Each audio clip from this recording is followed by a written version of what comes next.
But I think what I have seen in last I would say 3 to 5 years in terms of the activities which are happening here in the state.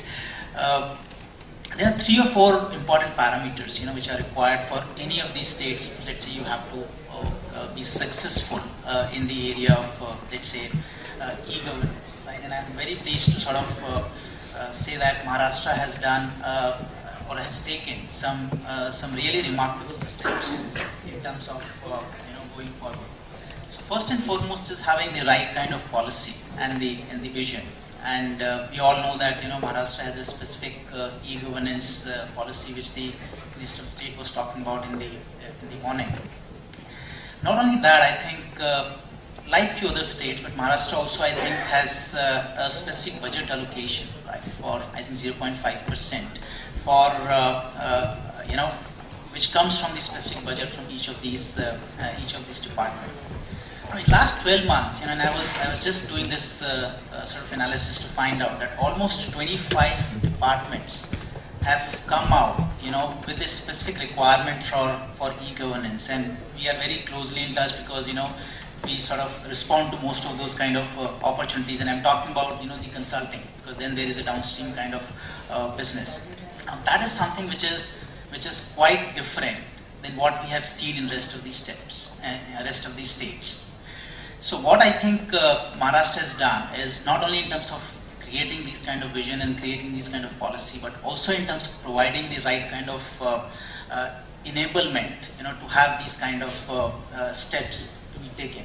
For example, we all know that in terms of the NEGP, the infrastructure kind of initiative, whether it is SDC, whether it is SWAN, whether it is, I think somebody was talking about 100,000 CSCs in these states and so on and so forth, have taken huge kind of initiative to implement that in the state. Second, in terms of providing the right kind of resources, I just mentioned about having these 25 departments looking for enhancing the capacity by having people like us. Mr. Bhatia talked about one of the consultants working with them for last 5 years for doing this kind of initiative. And I think the most important thing is now to sort of take all these projects into the implementation stage. I'll just take few names, I'm sure I'll be missing few. But let's say, if I talk about some of the departments like health, we heard revenue department, we heard sales tax, we heard Mr. Pandey talking about UID, whether it is land records, education, forest, rural development. I can just go on and on in terms of the initiative taken by each of these departments in terms of implementing e-governance in their respective areas. And in some of the areas, it is not only like we heard UID, but there are definitely few of the other departments which are taking a leading pole position as far as the e-governance thing is concerned. Sorry. I was talking to Rajesh the other day, and I said, you have this unique sort of I would not say directive, but maybe a sort of process wherein you have this project implementation committee, right? Which is obviously is there in many of these states, but I think there are very specific standard checklists which are defined, right? Which how various steps need to be taken, what kind of activities need to be done. So there is no ambiguity, right? So when we talk about these 25, 26 departments which are talking about implementing e-governance, they basically sort of follow the same kind of steps, same kind of processes. One more thing which the state has done, in terms of the positive steps, right? Again, is having some of these kind of rate contracts. And I know most of the people here are from the other side of the table.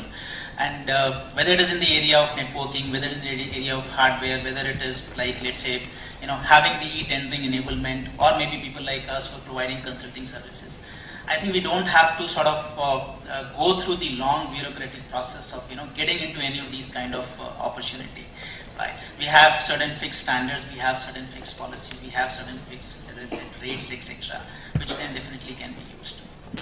Some of these things definitely, when I sort of compare with, let's say, various other states where I had the privilege of sort of being part of some of those e-governance, sort of committees with the various state governments, and I have seen very closely. I can very well say that Maharashtra definitely is taking a far, I would say, ahead position for these kind of things. Having said that, obviously there are certain areas which I think need to be emphasized. There are certain areas which need to be looked into, right? In the morning, Secretary IT Government of India mentioned very specifically on the need for let's say having a outcome-based kind of approach and not an output-based approach. Now, this is, if you really sort of go deeper into it, this is something basically talks directly about the implementation. And as I said, we are in a stage in the next 12 to 24 months kind of time.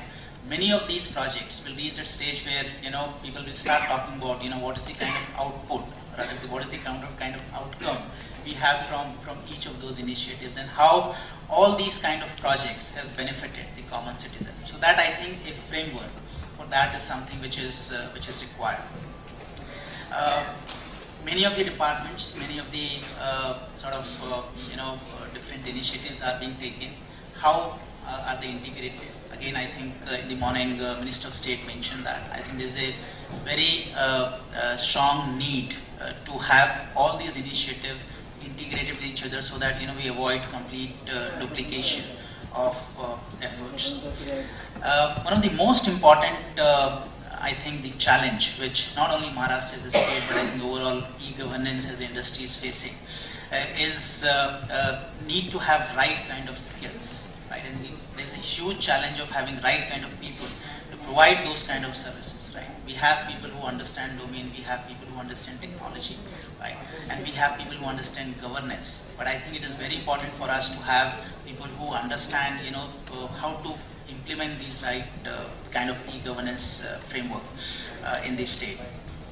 And that is directly linked with having the right kind of skill development program, right? So unless we have the right kind of right set of people, with the adequate skills to sort of implement it, that is something which is going to be a huge challenge, right? So these are few thoughts which I had in terms of what are the kind of areas which maybe the state can look at in terms of emphasizing in their journey for next 12 to 24 months in the area of e-governance. Right? Thank you.